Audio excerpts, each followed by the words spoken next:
So welcome folks, rates are still low, but inflation is skyrocketing folks. As you know, it's almost 8%, maybe even close to 10%. It just keeps climbing every time I see it.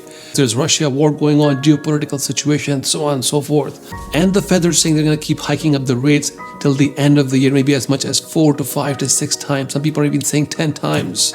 So what do we do? How do we speculate what's going to happen in the next couple of months? Should we buy a house? Should we sell a house? Should we move? Should we not move? Should we wait for the rates to go up? Well, we're going to unpack all of this today, and we're going to start right now. And in the end, I'm going to give you guys an in-depth view of certain areas of the US where the housing market is changing a little bit. And you'll be surprised, the media doesn't tell you the truth, folks. That's one thing I want to tell you. It's not that everything is going high or everything is going bottom. It's not like that, folks. The media doesn't know. They don't even study the market. For them, it's just a blurb of the news for the day. So I'm going to show you some graphs and charts so you guys can see the patterns of house prices leveling off in some cases. Some cases, they're even dipping down. So stay tuned till the end. I'm your host, AK, and I'm an entrepreneur and a real estate investor. I've been doing this for over a decade now.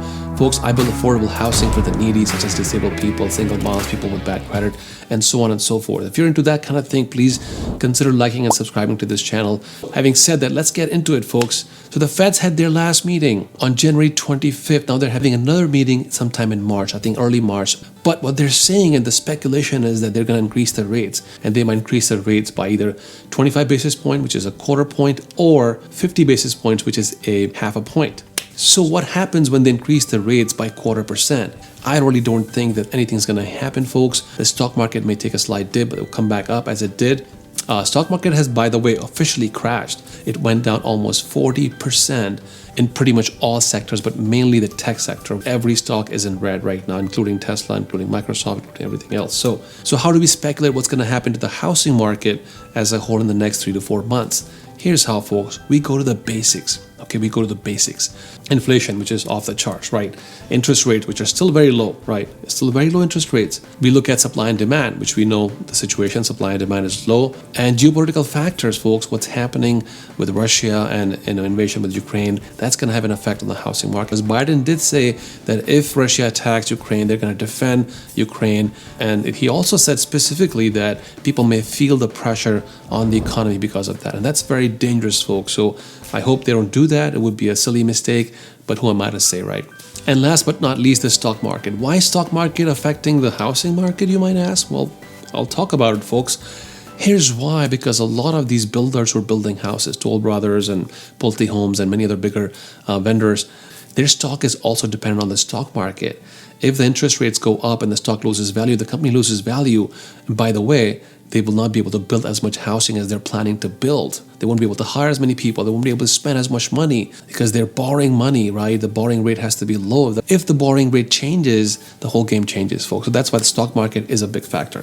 Luckily, the wages are going up higher, not as high as inflation, of course, as we talked about before. However, there's a shortage of workers in the market. Because why? Because unemployment rate is historic low, folks. Make no mistake, unemployment rate is historic low. You can't find workers. I'm sure you have heard the term Great Resignation. That's what's going on right now. So we have to take those factors into play, folks. Okay. We also know that supply is not increasing as fast as the demand. Why is there a demand? Because people have buying power, because the wages are higher. Millennials are moving into bigger, larger homes. People are just expanding overall because people are more and more people working from home. So that's the cause and effect. What Feds have done, they need to stop printing money because they're just making inflation worse and worse. Okay, when inflation is this high, if Feds increase the interest rate, it's not going to go down, folks. Allow me to give you an analogy. Okay, you don't gain all the weight that you have gained just by eating a Twinkie over a weekend. If you've been eating Twinkies all year long, that's when you gain the weight. But oh, by the way, when you gain all this weight, you can't just go to gym and burn it off. You can't do that. Okay, you need to stop eating those Twinkies, dial back your diet, work out, burn all those calories every single day, and it may take a year before you can reduce that weight, folks. So the Twinkie example is synonymous with the rates and inflation because it didn't happen in one day. It took a long time for inflation to get to this point. So you can't just bring it down in one day by increasing a quarter rate point. That's not going to happen.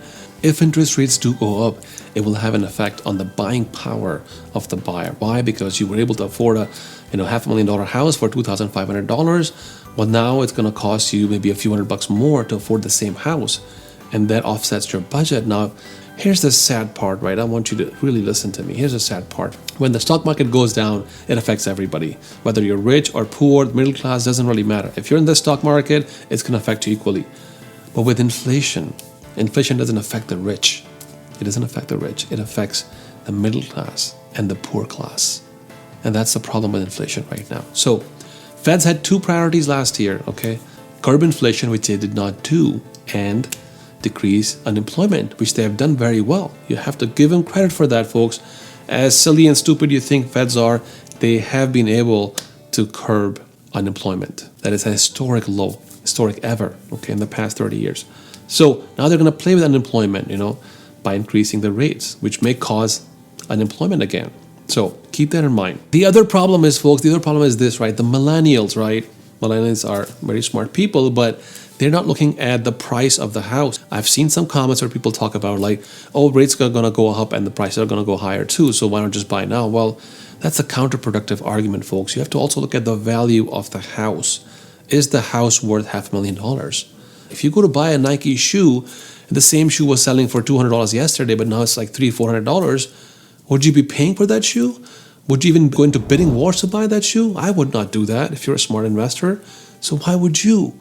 And so that's the situation with the house, folks. If the housing market crashes like the stock market has done, right, because it was overpriced, right? Everything that's overpriced must come down. Now, I'm not predicting there's going to be a crash, unlike these YouTubers who have these burning houses, Armageddon kind of pictures everywhere. I don't do that. I'm just speculating. If the correction happens in the stock market, you would have bought the house for $200,000 more, and thereby you will have negative equity, and that's very dangerous. To throw in the mix all of this, right, what's also happening that investors who were in the stock market before are not getting out of the stock market. Why? Because they're like scared. Effectively, almost 19% of the houses that were purchased end of last year and beginning of this year in 2022 were purchased by investors. In fact, I will also tell you, folks, this is a very, very important point. Having low interest rate is not a good thing. Mark my words, okay? Why? The reason low interest rates are bad is because they make the wealthy even more wealthier, okay? How? Because wealthy people own assets, and they rent those assets to people who don't own assets, such as rental properties and landlords and so on and so forth. So the cycle continues because they can keep growing their assets, and they will be that much farther ahead of you. It will drive up the prices of each house as it has done now, and then so you can't buy a house now. The housing has become unaffordable for most people now. What is driving this is government printing money, incessantly printing money. What happens when you print money, folks, the value of the money goes down because now everybody has money, right? So they keep overbidding each other and it overheats the market. And that's what has happened. That's why low interest rates are really bad news, folks. It's bad news. All right, folks, so let's look at some states here to see what's going on in these states. Okay, so I'm going to show you 3 or 4 states in the U.S. The first one we can look at is Baltimore housing, okay? Baltimore housing market trends 13% since last year. So housing prices in Baltimore, if you can see, by the end of last year, the house prices actually kind of leveled off. They leveled off a little bit, and then as of 2022 January, they're kind of going back up slightly, okay? Let's go to Columbia, Maryland, right? Wow, not too far from Baltimore.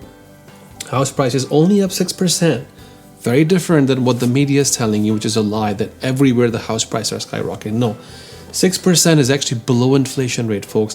That means the prices have been stagnant, which you can see in the graph now. Columbia, Maryland, prices are actually going down. Wow. Prices are going down, folks. As of January 2022, the prices are going down. They stayed the same in December, November, and then boom, dropped a little bit. Why? Because they're overvalued, folks. Let's look at another one. San Francisco. Wow. It's been going up 3% year over year, but this year it's dropping as much as $200,000-$300,000.